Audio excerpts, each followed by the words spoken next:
भाई मैं बार बार बोल रहा हूँ, ये जो कॉकरोच वाला मुद्दा है ना, ये 1% नहीं है इस बीजेपी के लिए, जो 1000 गुना प्रॉब्लमेटिक साबित होने वाला है। ये जो E20 वाला है, ये ना हर बंदे को इफेक्ट कर रहा है। बार बार मैं क्यों बोल रहा हूँ, 6 महीने बाद लोगों को समझ आएगा।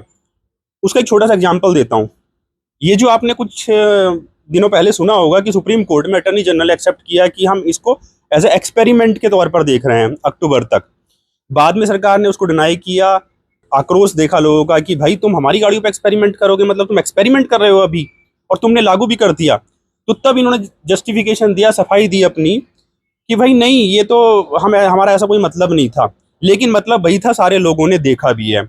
अब असली मुद्दा ये है कि उस चीज़ को तो वायरल हो गया, वो क्लिप तो वायरल हो गई, लेकिन वो जो डिबेट हो रहा था, जो हियरिंग हो रही थी, वो किस बात पर हो रही थी वो लोगों को नहीं पता। अगर वो लोगों को पता लगेगी तो तब आपको पता लगेगा कि कितनी बड़ी प्रॉब्लम है ये सरकार। ये ये जो E20 है, ये कितनी बड़ी गले की हड्डी बन चुका है इस सरकार के लिए कि ये ना उगल सकते हैं ना ये निगल सकते हैं। इतना बुरा हाल है इस सरकार का। अब वो हियरिंग किस पर चल रही थी मैं आपको बताता हूँ। बिप डिस्टिलरीज नाम की एक प्राइवेट लिमिटेड कंपनी है, जिसको जो गवर्नमेंट है उसके साथ कॉन्ट्रैक्ट है कि भाई तुम 9.26 करोड़ लीटर जो है इथेनॉल हमें सप्लाई करोगे, HPCLO BPCLO इनके थ्रू। अब कर्नाटका हाई कोर्ट में वो गए, उन्होंने बोला कि भाई हमें जो है तुमने 9.26 करोड़ का कॉन्ट्रैक्ट किया है और अब तुम हमसे 3.92 करोड़ लीटर जो है इथेनॉल जस्ट वो ले रहे हो। और जो हमारे प्लांट होते हैं, फैक्ट्री होती है, हम कुछ और तो उसमें मैन्युफैक्चर कर ही नहीं सकते इथेनॉल के अलावा, तो हमारा तो बहुत ज़्यादा नुकसान हो रहा है।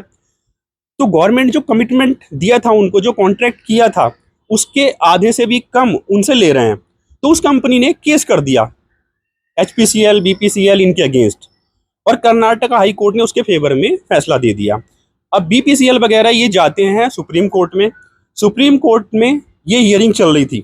तो आप सोचो, ये जो क्लिप वायरल हुई है उसके पीछे की कहानी देखो।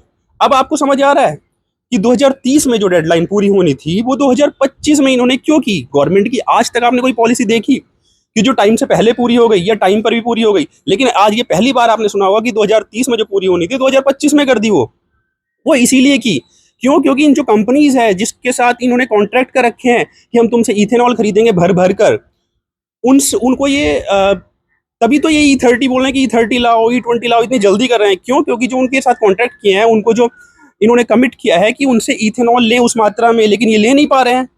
क्यों? क्योंकि लोगों का प्रेशर आ गया है। अब जो इनको E27 करना था जल्दी, वो टाल दिया इन्होंने, आपने न्यूज़ में देखा होगा। क्योंकि E27 अगर इन्होंने लागू कर दिया तो इनकी ऐसी तैसी हो जाएगी, जल्दी एक्सपोज हो जाएंगे। दूसरा रीज़न ये भी है कि खुद के लड़कों की कंपनी से लेना है, अपने रिश्तेदारों की कंपनी से लेना है, तो उन कंपनी से कैसे खरीदें। तो अब आप समझ रहे हैं कि ये कितनी बड़ी गले की हड्डी है इस सरकार के लिए, कि ये उधर से कंपनीज से फंस चुके हैं जिनको इन्होंने प्रॉमिस किया है, और इधर लोग इनकी ऐसी तैसी करेंगे क्योंकि लोगों की गाड़ियों में प्रॉब्लम आ रही है, माइलेज ड्रॉप हो रहा है।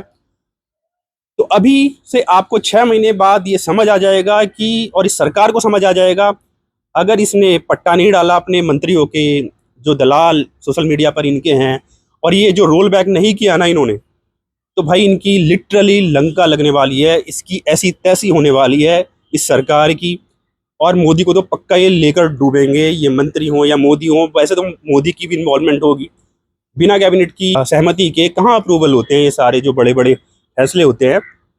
लेकिन इस सरकार को अब ये समझ आ गया है, ये समझ आ जाना चाहिए कि जो तुम एक तुगलकी फरमान होते हैं ना, कि बिना किसी से पूछे, बिना किसी सलाह के जो ये सारे ड्रामे करते हैं ना, वो इनको समझ आ जाना चाहिए अब कि भाई ऐसे नहीं चलेगा देश में।